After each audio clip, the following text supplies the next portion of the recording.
estaremos viendo 4 casos que se lanzaron por primera vez en el canal en 2022. No son solo casos aleatorios elegidos por mí. Estos son los 4 casos que tuvieron el porcentaje de me gusta más alto tras 60 días de su lanzamiento. El primer caso data de 1880 en Estados Unidos.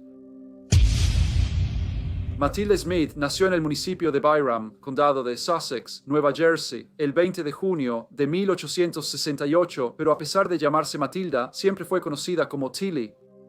Vivió con su familia en circunstancias extremadamente pobres y recibió poca educación. Aún así, se convirtió en una joven amable y educada. En 1886, consiguió trabajo como criada de cocina en el Instituto Colegiado Centenario en Hackettstown, Nueva Jersey, a unas 50 millas al oeste de Nueva York. Tilly estaba en buena posición, pues aunque el trabajo era duro, el instituto le daba alojamiento. Había reglas estrictas que todos los empleadores del instituto debían respetar. Aunque eran para beneficio del personal, no siempre se cumplían. Las empleadas podían salir en su tiempo libre, pero debían regresar antes de las 10 p.m. Quien necesitara quedarse fuera después de esa hora debía pedir permiso a la matrona. De lo contrario, no se le permitiría entrar y tendría que buscar otro lugar para dormir. Tilly acordó reunirse con sus amigas Annie Van Sickle y las hermanas Mary y Agnes Wright la noche del jueves 8 de abril de 1886. Sabía que no volvería antes de las 10 de la noche y no quería pedir permiso a la matrona para quedarse fuera hasta tarde. Era un día entre semana y seguramente rechazarían su solicitud. Decidió preguntarle al conserje si podría dejarla entrar al instituto después de la hora permitida. Se llamaba James Status, un personaje reservado. Nació en Hackettstown el 6 de marzo de 1857 y estaba casado con un hijo pequeño. Había trabajado en el instituto durante más de 11 años y estaba al tanto de todas las estrictas regulaciones que se imponían al personal, y no era la primera vez que una de las jóvenes empleadas le pedía ayuda para volver al instituto después de que se habían cerrado las puertas. No podía romper las reglas, así que le dijo a la señorita Smith que debía pedir permiso a la matrona. Sin embargo, Tilly no solicitó permiso y después de terminar su trabajo el 8 de abril de 1886, dejó el instituto y se dirigió sola a la calle principal en Hackettstown, donde había acordado encontrarse con sus amigos. Fueron juntos al salón de entretenimiento a ver un espectáculo. Allí conocieron a 2 jóvenes caballeros llamados Harry Haring y Charles Munich. Ambos eran vendedores y se hospedaban en un hotel cercano. Al terminar el espectáculo, las 4 jóvenes caminaron por la calle principal con sus 2 nuevos conocidos. Poco después, las hermanas Mary y Agnes Wright se fueron a casa, lo que significaba que Tilly y su amiga Annie se quedaron en compañía de Harry Haring y Charles Munich. Esa noche había mucha gente, incluido Fred Whitty, a quien Tilly había cortejado antes. Estaba con su amigo llamado Jess Bagot. Tilly y Frank hablaron por un corto tiempo antes de que ella se despidiera de Annie y se dirigiera de regreso al instituto acompañada por Charles Munich. La mañana siguiente, viernes 9 de abril de 1886, un caballero llamado Sr. John White estaba paseando a su perro muy cerca del instituto cuando hizo un macabro descubrimiento: el cuerpo de una joven dama. Inmediatamente contactó a las autoridades y el cuerpo fue identificado como la señorita Tilly Smith, la joven ayudante de cocina que trabajaba en el Instituto Colegiado Centenario. La noticia de este horrendo crimen se extendió rápidamente por todo Hackettstown y la gente se preguntaba quién podría haber cometido un acto tan terrible.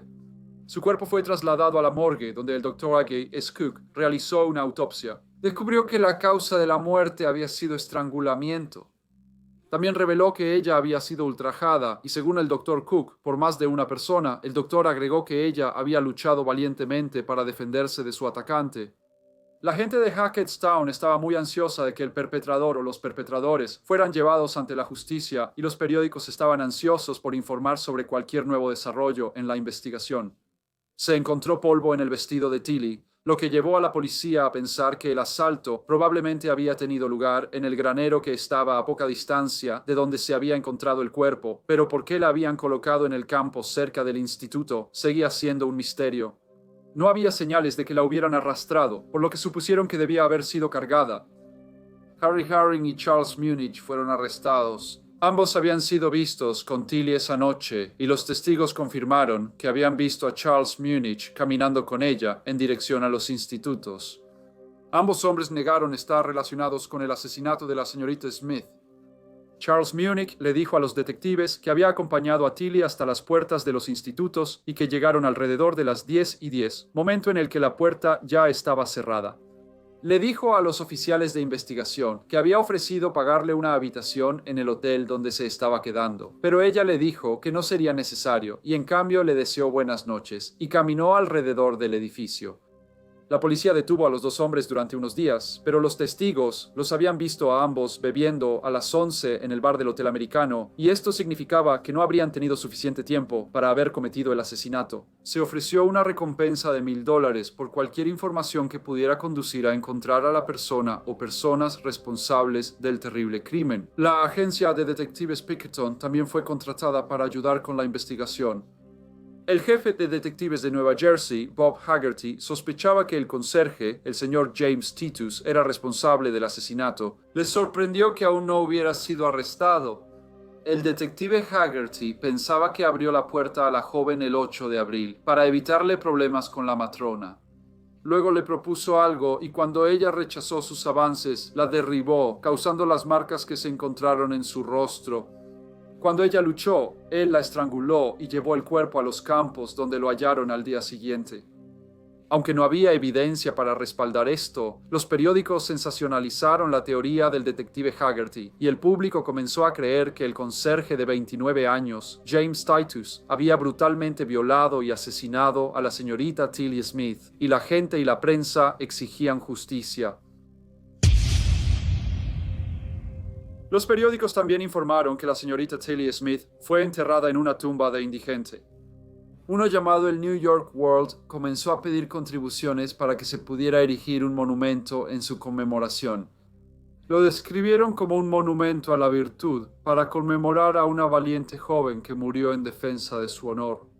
La prensa entonces apoyó esta campaña y, sin otros sospechosos, continuó con sus esfuerzos para persuadir a las autoridades de arrestar al señor James Titus. Mencionaron que al cuidar la caldera en el sótano, eso explicaría el polvo en la ropa de Tilly al encontrarla. También era la persona que la habría dejado entrar esa noche y, por supuesto, el detective Haggerty creía que él era la persona responsable. Un testigo llamado Peter Mead se presentó y le dijo a la policía que la noche del 8 de abril había hablado con James Titus. Dijo que había ido al sótano y que después de una breve conversación, el señor Titus habló sobre la señorita Smith de una manera muy irrespetuosa, sugiriendo que ella no era una joven que representaba los altos valores morales esperados a finales del siglo XIX. El señor Peter Mead agregó que aunque había planeado estudiar hasta tarde en la noche, el señor Titus había dicho que debería esperar, ya que la señorita Smith pronto regresaría de su noche fuera. La policía creyó al señor Mead y no lo investigaron para intentar descubrir su motivo para presentarse. Si lo hubieran hecho, habrían visto que era un personaje extraño y arrogante. Era estudiante en el instituto, pero insistía en que todos lo llamaran reverendo. Ganaba dinero ayudando al señor Titus con sus tareas de conserje durante unas pocas horas cada día. Siguiendo la brutal campaña en la prensa y las pruebas circunstanciales recopiladas por la policía, el 29 de abril de 1886, el señor James Titus fue arrestado y acusado del asalto y asesinato de la señorita Tilly Smith. El juicio inició el 28 de septiembre de 1886 en Belvedere, Nueva Jersey, a unas 15 millas del lugar del crimen. La sala estaba llena y mucha gente se reunió afuera, los reporteros listos para escribir y el país ansioso por leer sobre los hechos en desarrollo. Llamaron a muchos testigos, pero Peter Mead dio el testimonio más sensacional. Tras ofrecerse la recompensa, empezó a anotar supuestas conversaciones con un acusado mientras trabajaba en el sótano del instituto. Fue un testigo impresionante y le dijo al tribunal que una noche después del incidente estuvieron juntos en el sótano la mayor parte de la noche, pero el señor Titus estaba agitado y seguía caminando de un lado a otro por los pasillos. El señor Mead dijo que parecía más reservado de lo habitual, pero luego se levantó de repente y dijo: «Bueno, pueden arrestarme y pueden colgarme, pero no pueden destruir mi alma». La defensa enfrentó una tarea difícil, porque la prensa fue especialmente hostil con el señor James Titus antes y después de su arresto. Habían escrito que había actuado de manera inapropiada hacia otras jóvenes que trabajaban en los institutos, y esto fue mencionado por la fiscalía. Sin embargo, la fiscalía no pudo traer ningún testigo que pudiera confirmar esto. La defensa describió al señor James Titus como alguien que siempre había gozado de una excelente reputación en la comunidad a pesar de ser un personaje tranquilo y reservado. También señalaron otras inconsistencias del caso. La fiscalía insistió en que Tilly Smith había sido asesinada entre las 10:15 y las 10:30 de la noche del jueves 8 de abril, pero los médicos que realizaron la autopsia creían que el brutal crimen había ocurrido al menos 2 horas después, en algún momento de las primeras horas del 9 de abril. Conocía todo el instituto y sus terrenos, así que si hubiera cometido el crimen, no habría dejado el cuerpo en un campo. Había 2 fosas sépticas cubiertas con piedra. Habría sido muy fácil ocultar un cuerpo allí, que quizás no se hubiera descubierto durante meses, incluso años. La señorita Tilly Smith no había estado trabajando en el instituto durante mucho tiempo, y se sabía que era una joven dama temperamental. Sus padres vivían en distintas zonas del país, así que si ella desaparecía, la matrona probablemente pensaría que no le gustaban las reglas estrictas y quizá no buscaría su paradero. El acusado también estaba enfermo y no quiso salir del sótano cálido. La fiscalía le dijo al tribunal que Tilly era una joven encantadora y educada, que había crecido en circunstancias muy pobres, pero después de encontrar un empleo respetable en el Instituto Colegiado Centenario, estaba decidida a mejorar su situación. Sin embargo, la defensa quiso mostrar otra imagen. Describieron a una joven con bajos estándares sociales y morales, y sospechaban que antes fue prostituta. Incluso presentaron testigos para confirmar esto. El juicio duró casi un mes, y James Titus no testificó en su propia defensa. Muchos creyeron que esto indicaba su verdadera culpabilidad. Cuando el jurado regresó con su veredicto, también lo hallaron culpable.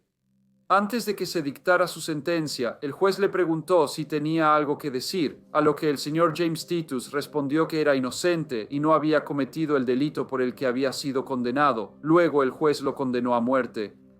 La sentencia fue apelada y algunos pensaban que él era inocente. Los periódicos habían sido muy hostiles hacia él en su informe del caso, y aparte de Harry Harring y Charles Munich, la policía no había investigado seriamente a nadie más. La noche del asesinato de la señorita Smith, habló con Frank Whiddy, su antiguo pretendiente, quien al parecer aún sentía algo por ella. Se le había visto con un joven llamado Jesse Baggarts, pero la policía nunca los había considerado a ninguno de ellos como sospechosos del crimen. Previo a su ejecución, James Titus confesó haber asesinado a Tilly Smith. Afirmó que habían mantenido una relación inapropiada durante algún tiempo y que habían sido íntimos nuevamente en la noche del 8 de abril, después de que ella regresó de una salida nocturna con sus amigas.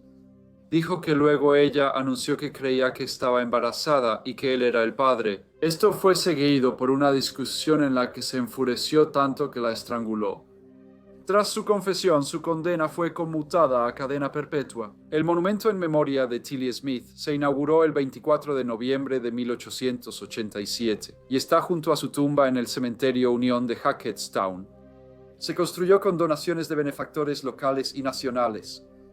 En él dice que murió defendiendo su honor.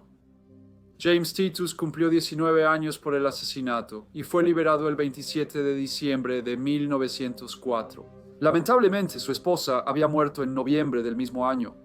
Vivió en Hackettstown hasta el 18 de junio de 1952. Cuando murió a la edad de 95 años, fue enterrado en el cementerio Union, el mismo cementerio donde la señorita Tilly Smith había sido enterrada 66 años antes.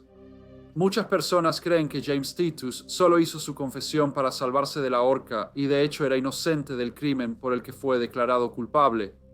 Tras su liberación, nunca volvió a hablar del caso. Dicen que el fantasma de Tilly aún ronda la universidad.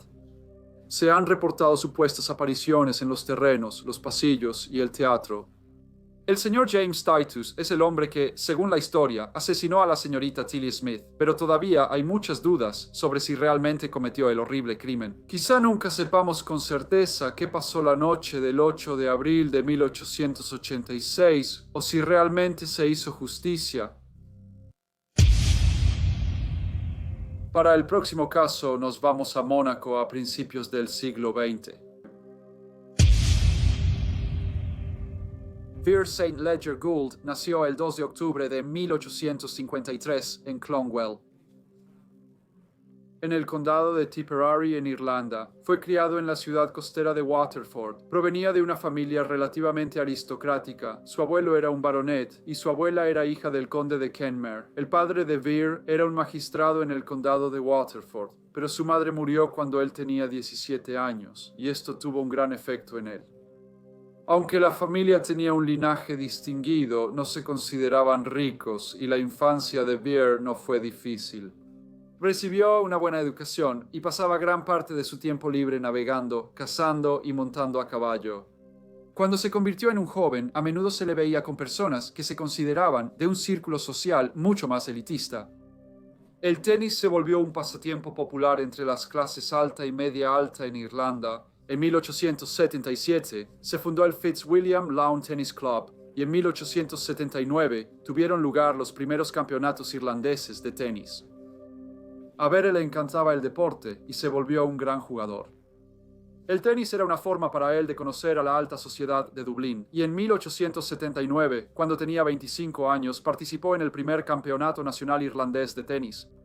Estaba muy en forma y era atlético. Era conocido por su potente revés y su gran dominio de la red.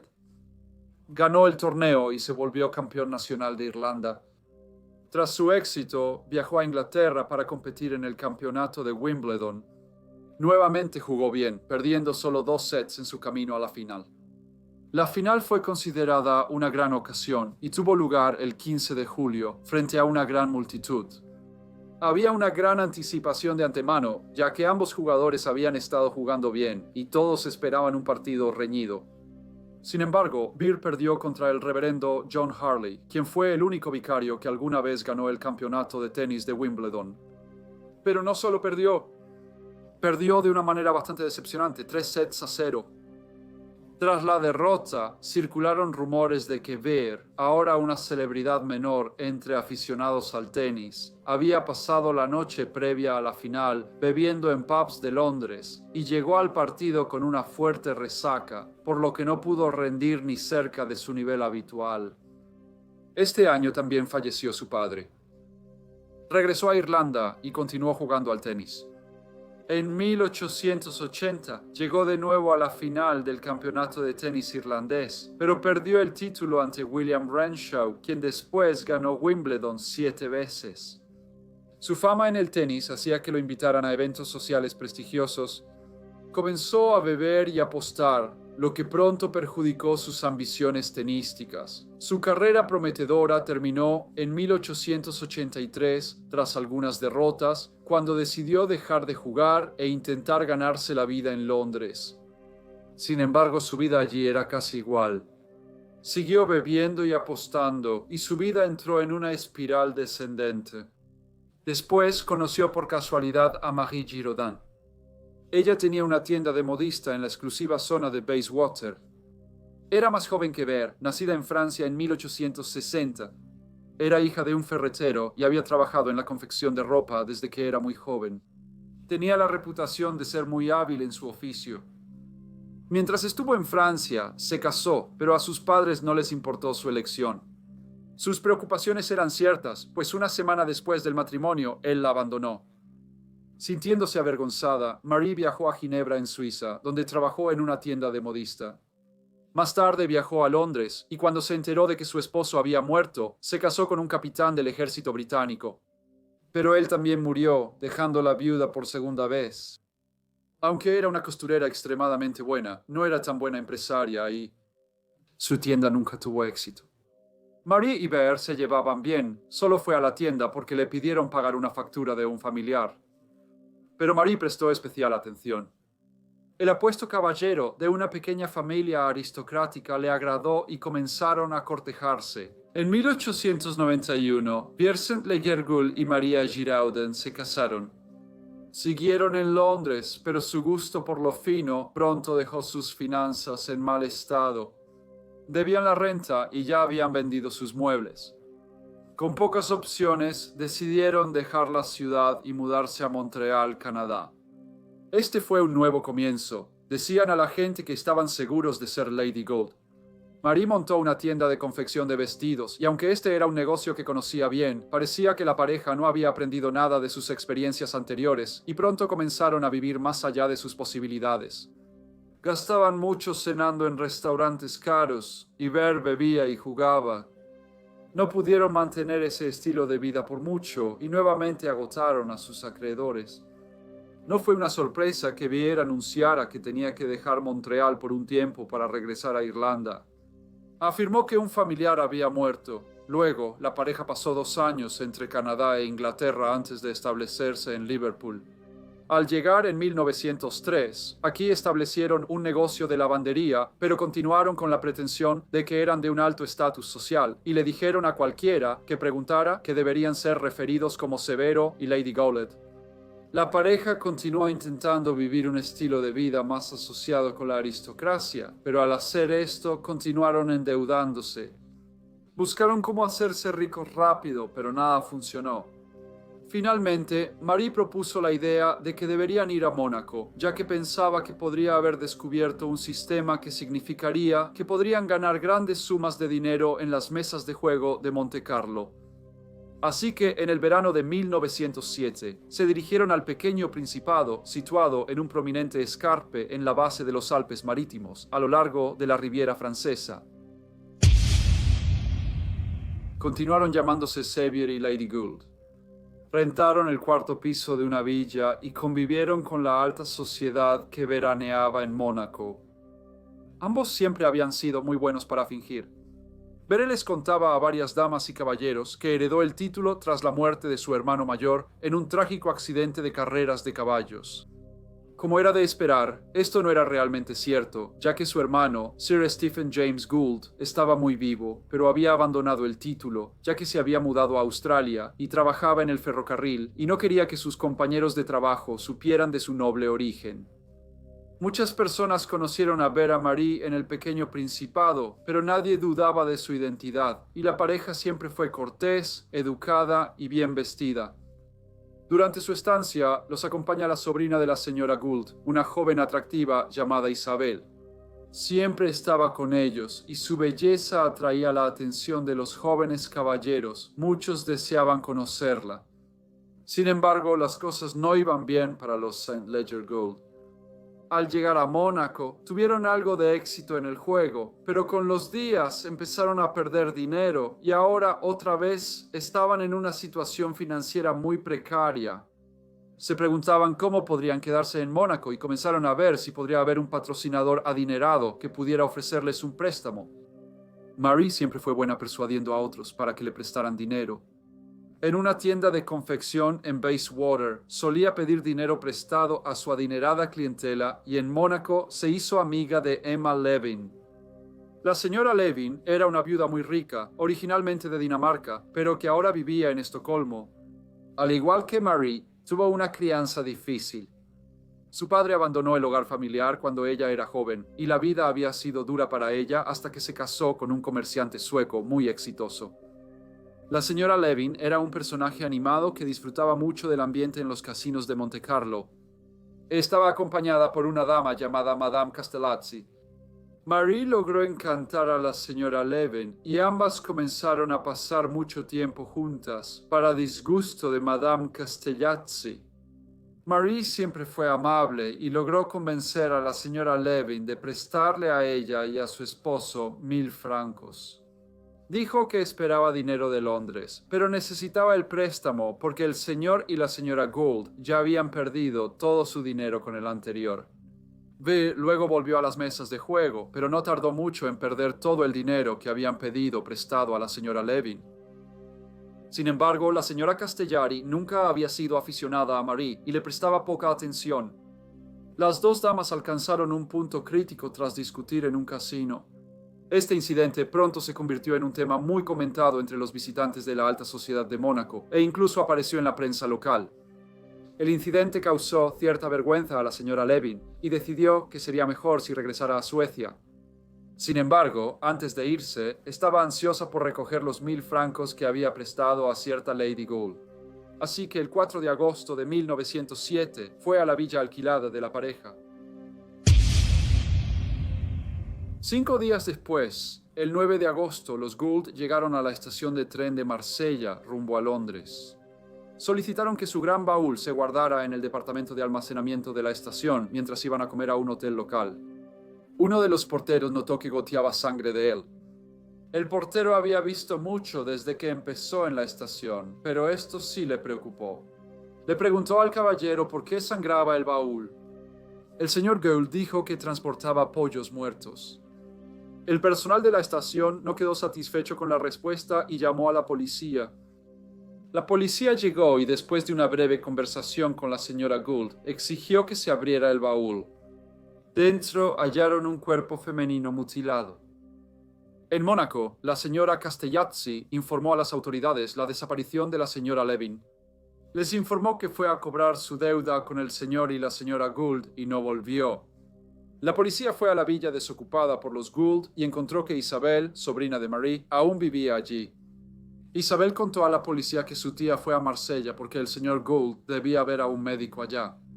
La policía inspeccionó la propiedad, se podían ver manchas de sangre y encontraron objetos que parecían muy fuera de lugar en una villa de vacaciones alquilada. Había una sierra y un martillo. Al inspeccionar más de cerca, la policía descubrió que ambos tenían sangre en ellos.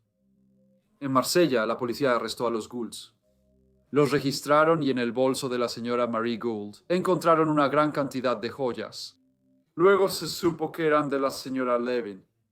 Inicialmente, la pareja afirmó a la policía que la señora Levin fue asesinada por su amante en su villa por celos. Dijeron que estaban atónitos por lo que había sucedido y sin pensar correctamente, creyeron que si le decían a la policía serían implicados en el crimen. Así que en su lugar decidieron deshacerse del cuerpo. Desmembraron el cuerpo y lo pusieron en el maletero. La policía oyó su historia pero no la creyó y arrestó a los Cecils Gould. Los acusaron de asesinato. Vere, sin embargo, siempre se consideró a sí mismo un caballero y le dijo a las autoridades que en realidad él había cometido el asesinato y que su esposa no tenía nada que ver con ello.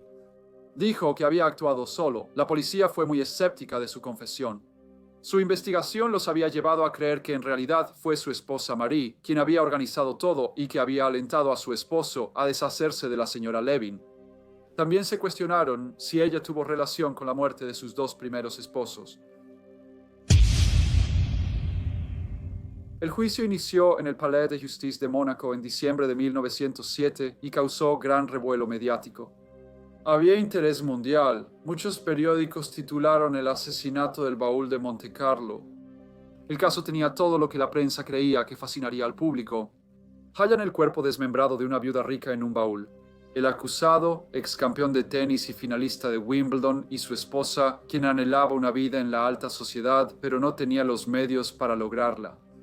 Vere St. Leger Gould intentó asumir toda la responsabilidad, lo que su esposa aceptaba, pero la corte y la prensa no lo permitieron. María a menudo sollozaba durante el juicio y su comportamiento en general parecía bastante exagerado, aparentemente abrumada en ocasiones y casi desmayándose. Era evidente que el público y la prensa creían que ella era la mente maestra detrás de todos los eventos, llegando a Montecarlo en un intento de ganar una fortuna, pidiendo prestado dinero a la señora Levin y luego deshaciéndose de ella y robando sus joyas. El juicio fue breve y el señor Vere St. Leger Gould y su esposa resultaron culpables. Sin embargo, en un giro muy extraño de los acontecimientos, el tribunal decidió que Marie era de hecho más culpable, ya que creían que ella había planeado el crimen y mientras que su esposo fue condenado a cadena perpetua, ella debía ser ejecutada en la guillotina. Esto fue extraño ya que el gobierno de Mónaco en realidad no poseía ni una guillotina ni un verdugo y al no querer ejecutar a una mujer, su sentencia fue conmutada más tarde a cadena perpetua. Vere fue enviado a la Isla del Diablo, en Guayana Francesa. El finalista de Wimbledon de 1879, proveniente de una familia respetada, pasaría el resto de su vida en una prisión situada en una isla rocosa del Atlántico Norte, establecida por el gobierno del emperador Napoleón en 1852. Sin embargo, solo estuvo allí por un corto periodo, ya que su salud se deterioró, y el 8 de septiembre de 1909 se quitó la vida. Tenía 55 años. Marie fue enviada a la prisión de Montpellier, donde en 1914 contrajo fiebre tifoidea y murió.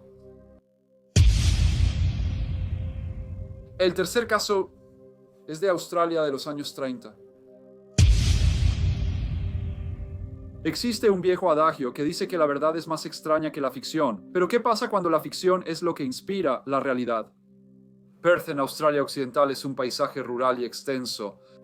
Entre finales de 1800 y principios de 1900, miles de buscadores llegaron a la región con la esperanza de hacerse ricos en la creciente minería de oro. En solo una década, la población se triplicó y la ciudad se transformó totalmente de un lugar una vez rudimentario y tranquilo a una ciudad moderna y elegante. El paisaje cerca de la ciudad seguía salvaje y desolado, pero claramente fértil. Al prosperar cultivos y ganado, también aumentaron plagas y roedores. Los conejos eran los principales infractores, capaces de destruir cultivos enteros en pocos días. Era casi imposible predecir dónde atacarían los conejos a continuación, por lo que en 1900 se tomó la decisión de construir lo que se conoció como la valla a prueba de conejos. Esta valla de 2023 millas fue diseñada para mantener lejos a los conejos y otras plagas, protegiendo la industria agrícola de Australia Occidental. Aunque la valla tardó casi 50 años en completarse, las secciones se terminaron gradualmente. El mantenimiento iba a ser el factor clave en el éxito de la valla, por lo que se ofreció empleo a los hombres como jinetes de límites de valla. Dado que la valla era tan vasta, la responsabilidad era monitorear su integridad haciendo reparaciones mientras viajaban y reemplazando postes si era necesario. Los jinetes de límites exterminaban colonias de conejos y avisaban a propietarios cercanos de actividades no deseadas en sus tierras. Al principio los hombres trabajaban solos, pero a finales de los años 20, los jinetes inspeccionaban la valla en parejas, usando un carruaje tirado por 2 camellos. Nuestra historia inicia en 1929 con 2 jinetes colaborando en la valla a prueba de conejos. Arthur Upfield y George Ritchie trabajaron juntos varios años y disfrutaban la tranquilidad de los amplios espacios alrededor de la valla. Arthur era un escritor que a menudo utilizaba un paisaje desolado como telón de fondo para las historias que escribía. Ya había escrito 3 novelas de éxito variable y estaba trabajando en la trama de su cuarta, pero su argumento se había desmoronado. Al intentar descubrir cómo escribir una trama convincente donde el personaje principal, cuyo nombre era el detective Boney, condenaría a un asesino a pesar de que no había cuerpo, intentaba escribir la historia de un asesinato perfecto, donde el asesino comete el crimen y destruye los restos de su víctima, pero no lograba descifrar cómo alguien se desharía de un cuerpo por completo. Mientras trabajaban en la valla, Arthur y George discutirían el problema y probarían sus ideas para una forma perfecta de deshacerse de un cuerpo. Pasaron meses de teorías antes de que George propusiera un método que, según él, lograría lo que Arthur necesitaba que el villano hiciera.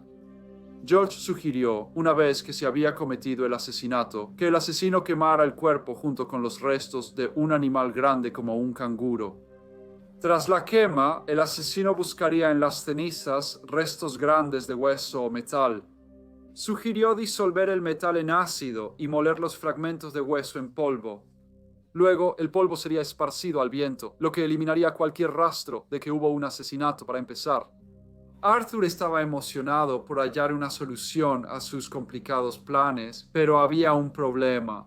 El método era tan perfecto que no habría forma de que el detective Boney incluso detectara que había ocurrido un asesinato. Esto significaría que Arthur no podría usar esto en su historia. Retó a George a hallar un error en el método, lo que implicaría que el detective Boney podría resolver el caso. Pero incluso con la libra en oferta, George no pudo encontrar tal defecto. Arthur no quería dejar su línea de historia, así que discutió el método con otros jinetes de límites durante las inspecciones. Esperaba que alguien encontrara cómo hacer utilizable el método para su novela. Fue durante una de estas discusiones que un señor Snowy Rolls llegó a conocer la técnica que Georgia propuso. Snowy Rolls nació como John Thomas Smith en Perth en el año 1905. No se sabe mucho sobre su historia hasta 1928, cuando fue arrestado por robo. Sirvió 3 meses en la cárcel antes de lograr escapar de su encierro local. Tras escapar, adoptó el nombre de Snowy Rolls y trabajó en la valla a prueba de conejos para evitar sospechas y no ser devuelto a la cárcel. Snowy era conocido por Arthur y George y parecía emocionado de ayudar a Arthur a resolver su problema. El 5 de octubre de 1929, George, Arthur, Snowy y un par de otros jinetes de frontera estaban disfrutando de una comida en la hacienda Camel. Cuando se volvió a discutir el tema del método de asesinato para el libro de Arthur, Arthur aún no había decidido una forma en que pudiera usar el método, dado que parecía demasiado perfecto. A pesar de eso, los hombres intentaron ayudar discutiendo opciones que creían Arthur podría usar. Al día siguiente se embarcaron en sus patrullas, con Arthur aún perplejo sobre cómo incorporar el método en su novela.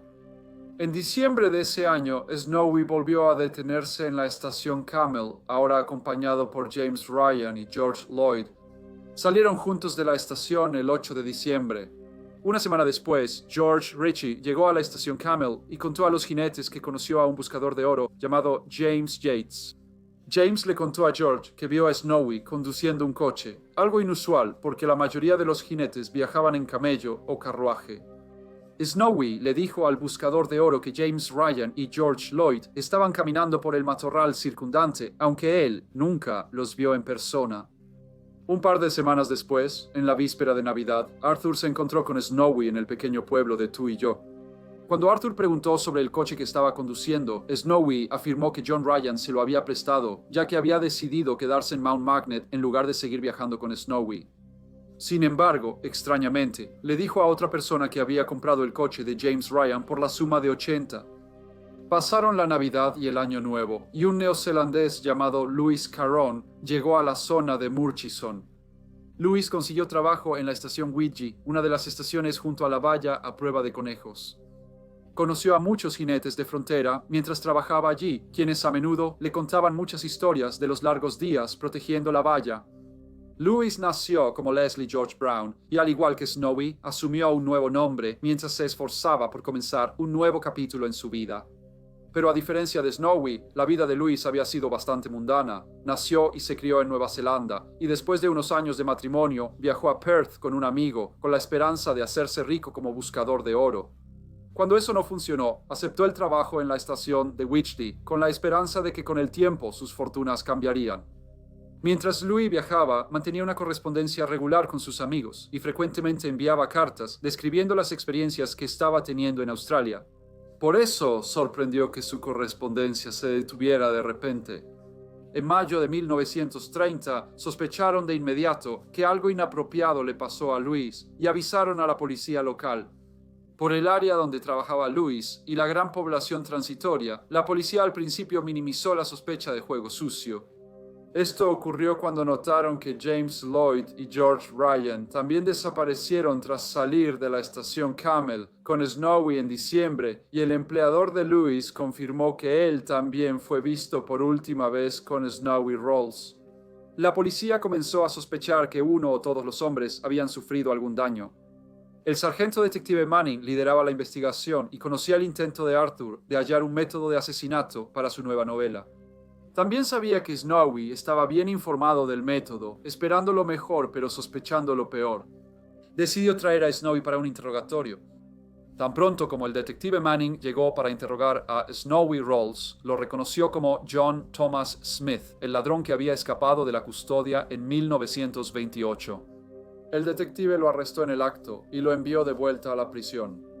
Esto le dio a la policía más tiempo para investigar la desaparición de Louis Caron, James Lloyd y George Ryan. Las pruebas contra Snowy se estaban acumulando. No solo fue la última persona en ser vista con Louis, Snowy también había cobrado el cheque de pago de Louis semanas después de que se le viera por última vez. Era conocido que a Snowy le interesó el método de asesinato en la conversación en la estación Camel el octubre pasado, y que las circunstancias del vehículo que conducía en Navidad eran sospechosas, pero no había arrestos, así que ¿cómo probar que alguno de los hombres estaba realmente muerto? La respuesta a esta pregunta quizás nunca se hubiera conocido si no hubiera sido por un jinete que había estado patrullando cerca de la cabaña de 183 millas junto a la valla a prueba de conejos. Durante su patrulla, encontró señales de un gran incendio en la cabaña y entre polvo y cenizas halló un anillo de bodas de hombre. El jinete, que sabía de la desaparición de Luis y del método de asesinato que se había discutido durante meses, contactó a la policía y les informó lo que había encontrado. El anillo fue identificado más tarde como el de Luis, debido a un error que un joyero había cometido cuando fue redimensionado varios años antes. El joyero había utilizado el quilate de oro incorrecto para soldar los extremos del anillo, dándole una marca distintiva y significando que ciertamente es de Luis. El anillo confirmó que Luis fue asesinado y que las cenizas en la cabaña probablemente eran lo único que quedaba de su cuerpo. El incendio confirmó que el asesino usó el método sugerido para el libro de Arthur. La policía estaba segura de que Snowy Rolls era el responsable y fue acusado de asesinato. Su juicio comenzó el 10 de marzo de 1932 y fue presidido por el juez Percy Draper. El caso del asesinato sin cuerpo estaba causando bastante sensación en Australia Occidental y el público estaba muy intrigado por el caso. Snowy fue un miembro muy querido de los jinetes de la valla fronteriza, aunque se sabía que algunos trabajadores tenían pasados dudosos y solían desaparecer para evitar arrestos por faltas previas. La desaparición de 3 trabajadores de la frontera al mismo tiempo parecía muy sospechosa. Los testigos en el juicio incluyeron al patólogo, quien le dijo a la corte que los fragmentos de hueso y el diente encontrados eran sin duda humanos. El dentista de Louis Caron y el joyero que reparó el anillo de bodas también presentaron pruebas. Arthur Upfield describió la trama del asesinato y le contó a la corte cómo Snowy intentaría ayudar a encontrar un defecto en ella para poder terminar su libro. Snowy Rolls subió al estrado en su propia defensa. Negó haber asesinado a Louis Caron y dijo que no sabía por qué había decidido desaparecer o a dónde podría haber ido. El 19 de marzo de 1932, Snowy Rolls fue declarado culpable del asesinato premeditado de Louis Caron por su crimen. Fue condenado a muerte. Le preguntaron si tenía algo que decir sobre su condena. Snowy respondió: «Solo esto, me han encontrado culpable de un crimen que nunca se ha cometido». Después fue ahorcado en la prisión de Fremantle el 13 de junio de 1932. James Lloyd y George Ryan nunca fueron vistos de nuevo ni se hallaron sus restos. Parece que Snowy Rolls siguió el método propuesto para el libro de Arthur al pie de la letra, pero nunca sabremos qué le hizo pasar por alto el paso crucial de tamizar los restos y disolver los metales en ácido cuando asesinó a Louis. Snowy nunca fue acusado por las desapariciones de los otros hombres. Arthur Upfield continuó usando un método sugerido para su novela Las arenas de Windy, y más tarde también escribió un libro de no ficción basado en los asesinatos reales llamado Los asesinatos de Murchison. El cuarto caso es de Inglaterra y ocurrió a finales del siglo XIX. Catherine Flanagan nació en Irlanda en 1829. Se desconoce casi todo sobre su infancia, salvo que tenía una hermana llamada Margaret, nacida en 1843. Cuando Catherine era niña, sus padres dejaron Irlanda y se mudaron a Liverpool, Inglaterra. En los 1840, miles de personas llegaron a Liverpool desde Irlanda. Por la Gran Hambruna de 1845-1849, se estima que en 1847 llegaron unas 300.000 personas, y para 1851, el 25% de Liverpool era irlandés, siendo Liverpool un buen lugar para asentarse. Era uno de los grandes puertos marítimos del mundo, y a inicios del siglo XIX se estimaba que hasta el 40% del comercio mundial pasaba por sus muelles. Catherine vivía en una zona pobre y sabía que a muchos vecinos les gustaba beber alcohol. Había que recoger el agua en un cubo de la bomba y llevarla a la casa. Esto podría ser un problema especialmente si no había una bomba cerca. Estas bombas también podrían ser un lugar donde se propagan las enfermedades, por lo que muchos de los más pobres en la comunidad preferían beber cerveza y licores. La ginebra era favorita por ser muy barata. Con esto, Catherine decidió abrir una cervecería. En 1830, el Parlamento aprobó la Ley de Cervecerías, que flexibilizó las regulaciones para elaborar y vender cerveza. Esto permitió que cualquier contribuyente elaborara y vendiera cerveza pagando una licencia. La intención de la ley era aumentar la competencia entre los cerveceros, bajar los precios y alentar a las personas a beber cerveza en lugar de licores fuertes. Esto resultó en la apertura de miles de nuevos bares y pequeñas cervecerías en todo el país. Catherine aprovechó y abrió una cervecería cerca de los muelles de Liverpool. Era un buen lugar para establecer el negocio, ya que los trabajadores solían ir después de su turno. Sin embargo, la cervecería de Catherine Flanagan se hizo conocida para la policía local, ya que a menudo era frecuentada por criminales y prostitutas. Abría los domingos, aunque no estaba permitido. El gobierno, cada vez más preocupado por la ley y el orden en las cervecerías, elevó la tarifa de impuestos a 3 guineas e introdujo calificaciones de propiedad. No fue hasta la Ley de Casas de Vino y Cerveza de 1869 que otorgó el control de licencias a jueces locales que muchos establecimientos, incluida la cervecería de la señorita Flanagan, comenzaron a cerrar. Catherine tenía la reputación de ser algo cuidadosa con lo que gastaba, pero ahora la cervecería había cerrado. Necesitaba generar ingresos, así que se estableció como prestamista. Este negocio era muy lucrativo en la Gran Bretaña victoriana por las malas condiciones económicas de la clase trabajadora. Sufrieron de bajos salarios e ingresos a menudo irregulares. Tampoco había restricciones en los préstamos de dinero, lo que significaba que los prestamistas podían cobrar legítimamente altas tasas de interés. Aunque no era una ocupación respetable, Catherine podía iniciarla fácilmente. Ella tomaría prestado dinero de las oficinas de préstamos locales y luego prestaría pequeñas cantidades a sus vecinos, cuyas circunstancias eran tales que no podían pedir prestado dinero en otro lugar. Solo prestaría un poco a la vez, y solo a personas que conocía, pero la tasa de interés que cobraba hacía que su negocio fuera bastante rentable. Catherine abrió una casa de huéspedes en 1880 en la calle Skirvin 5, Liverpool. Contrató a su hermana Margaret para ayudarla a administrarlo. La calle Skirvin era uno de los lugares ocupados por los pobres de la ciudad, y aunque las condiciones de vivienda en muchas áreas estaban empezando a mejorar, el siglo XIX había visto un gran aumento en el número de personas que migraban a las ciudades industriales. Esto hacía que muchas familias vivieran en pésimas condiciones, a menudo todas en una sola habitación. La vida era muy difícil para los pobres, muchos de los cuales trabajaban largas horas en fábricas por salarios muy bajos.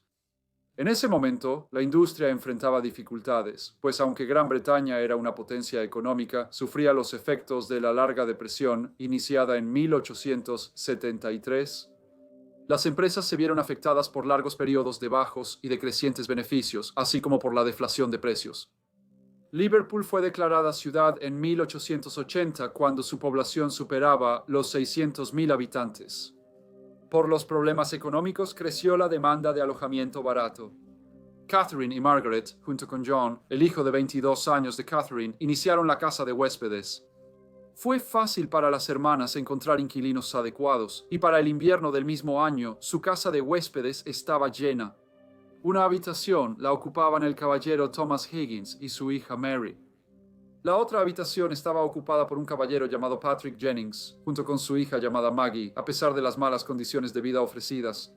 La casa de huéspedes significaba que las hermanas podían llevar una vida modesta. John, el hijo de Catherine, tenía 22 años y parecía estar en forma, aunque su madre aseguraba a todos que tenía mala salud. Sin embargo, sorprendió a muchos cuando el joven falleció repentinamente en diciembre de 1880. Después de la muerte de su hijo, Catherine recibió 71 libras. Aunque nadie vio enfermo a John, estaba registrado en la sociedad de entierro. No había motivo para pensar que su muerte fuera por algo inapropiado. En 1882, Margaret Flanagan y Thomas Higgins comenzaron una relación. Se casaron ese mismo año, pero pocos meses después, la hija de 8 años de Thomas, Mary, enfermó y falleció. Al igual que Catherine había hecho después de la muerte de su hijo 2 años antes, su hermana Margaret pudo cobrar un pago de la sociedad de entierro. Esta vez la cantidad totalizó 22 libras. Era común que los pobres pagaran por pertenecer a una sociedad de entierro para evitar funerales de indigentes para sus seres queridos. Un par de meses después, en enero de 1883, Maggie Jennings, hija del Sir Patrick Jennings, el otro inquilino de la casa de huéspedes, también falleció. Tenía 19 años y aunque su muerte fue inesperada, en la Gran Bretaña victoriana la pobreza, la mala vivienda y el saneamiento provocaban brotes de tifus y muertes repentinas, incluso en personas aparentemente sanas. El duro entorno laboral tras la Revolución Industrial había traído muchas enfermedades no deseadas. Los profesionales médicos habían informado de un aumento en diversas condiciones pulmonares, muchas causadas por la inhalación de polvo y partículas finas producidas en las fábricas. La vida de Maggie Jennings estaba asegurada por la Sociedad de Entierros y Catherine cobró el dinero tras su muerte. 3 personas murieron en la casa de huéspedes, lo cual no pasó desapercibido para los residentes de la calle Skirving. De hecho, ya era el tema principal de conversación. Aunque habían visto muerte y dificultades, que un niño y 2 jóvenes sanos murieran en la misma casa parecía extraño. No queriendo ser el tema de los chismes locales, las hermanas trasladaron sus establecimientos, primero a la calle Latimer número 105 y luego a la calle Ascot número 27, pero la muerte las seguiría. En septiembre de 1883, el esposo de Margaret, Thomas Higgins, enfermó. Tenía 45 años y era un hombre trabajador que aportaba dinero al hogar. Se llamó al doctor Whitford, quien concluyó que la misteriosa enfermedad era solo disentería por beber whisky barato. Le pidió al paciente dejar de beber y recetó opio con aceite de ricino. Su esposa Margaret se quedó a su lado, pero solo 2 días después, el 22 de octubre de 1883, Thomas Higgins murió. El doctor Whitford concluyó que la causa de la muerte fue disentería. Sin embargo, el hermano de Thomas Higgins, Patrick, se sorprendió al escuchar que Thomas había muerto. Sabía que su hermano siempre había estado sano, por eso su muerte repentina le resultaba extraña. Thomas le comentó antes a Patrick que un médico y un agente de seguros visitaron la casa porque Catherine y Margaret querían contratar un seguro de vida contra él por 50 libras. Como 50 libras era mucho, era común que un médico examinara primero a la persona a asegurar. Sin embargo, Thomas se negó a cooperar. Patrick decidió investigar la misteriosa muerte de su hermano y pronto descubrió que Thomas había estado asegurado con 5 sociedades funerarias diferentes, de las cuales su esposa Margaret recibió un total de 108. Pensando que algo no estaba del todo bien, contactó a la policía. La policía accedió a investigar y el día del funeral, un agente de policía, un oficial del forense y 2 médicos fueron enviados a la calle Ascot número 27. Al llegar, había gente en la sala frente al ataúd. Algunos estaban bebiendo y el agente notó que había pocas pruebas de que alguien estuviera lamentando la pérdida del pobre Thomas Higgins. El médico forense le informó a Margaret que no habría funeral porque era necesaria una autopsia. Catherine Flanagan salió rápido de la casa por la puerta trasera sin decir nada. Tras la autopsia, se detectaron altos niveles de arsénico en el cuerpo del señor Higgins. El médico forense declaró que la evidencia sugería que debido a la cantidad de arsénico encontrada, se podría concluir que el difunto había sido envenenado durante un periodo de varios días. Al registrar la calle Ascot 27, la policía halló una botella con una sustancia blanca que luego resultó ser arsénico. La presencia de arsénico también se encontró en el bolsillo de un abrigo usado por la viuda del hombre fallecido, Margaret Higgins. Luego fue arrestada. Mientras tanto, Catherine se escondía de las autoridades. Se mudó de una pensión a otra. Extrañamente, sin embargo, no hizo ningún intento por abandonar la ciudad. Tras una semana evitando ser detectada, fue vista y arrestada. El 16 de octubre de 1883, las hermanas Catherine Flanagan y Margaret Higgins fueron acusadas formalmente del asesinato de Thomas Higgins. Sin embargo, otras 3 personas murieron en la casa de huéspedes, y el magistrado permitió que las autoridades exhumaran los cuerpos de Maggie Jennings, el hijo de Catherine, John, y Mary Higgins, de 8 años. Se encontró que el cuerpo de John estaba en buen estado, con grandes cantidades de arsénico presentes en él. Lo mismo ocurrió con los cuerpos de Maggie Jennings y Mary Higgins. Los 3 habían muerto por envenenamiento con arsénico y sus vidas habían sido aseguradas a través de la Sociedad de Entierro. Con pruebas de que Thomas Higgins, su hija Mary, el hijo de Catherine, John y Maggie Jennings murieron por envenenamiento, los detectives presentaron sus hallazgos a las hermanas. Mientras Margaret se volvió evasiva, Catherine aseguró a la policía que su hermana instigó los crímenes. Sin embargo, los investigadores no estaban seguros de cómo la pareja había podido obtener el veneno. Habían supuesto que habían usado veneno para ratas, pero cuando los adulterantes comunes utilizados en el veneno para ratas no aclararon las autopsias, los detectives estaban bastante desconcertados. Catherine y Margaret eran analfabetas y sus nombres no figuraban en los registros de venenos de farmacias locales. Al ser interrogada, Catherine dijo a los oficiales que Margaret extrajo el veneno de los papeles matamoscas. Agregó que estaría dispuesta a ser testigo de la acusación contra su hermana, una oferta interesante, pero que la corona decidió no aceptar. El juicio de las hermanas Catherine Flanagan y Margaret Higgins comenzó en el St. George's Hall de Liverpool el jueves 14 de febrero de 1884 ante el señor Justice Butt y duró 3 días. El caso del asesinato de Thomas Higgins se presentó primero y las pruebas contra los acusados fueron sólidas. Al terminar el juicio, el jurado tardó solo 50 minutos en declararlos culpables y el juez los condenó a muerte. Al escuchar el veredicto, Margaret se desplomó en el banquillo ya que se les había impuesto el castigo más severo disponible. La corona no procedió con el caso contra ellos por los asesinatos de John Flanagan, Maggie Jennings y Mary Higgins. Las hermanas regresaron a la prisión de Kirkdale para esperar su destino. Fueron retenidas en celdas separadas y fueron atendidas por el capellán de la prisión. Al ser analfabetas, los guardias les leían.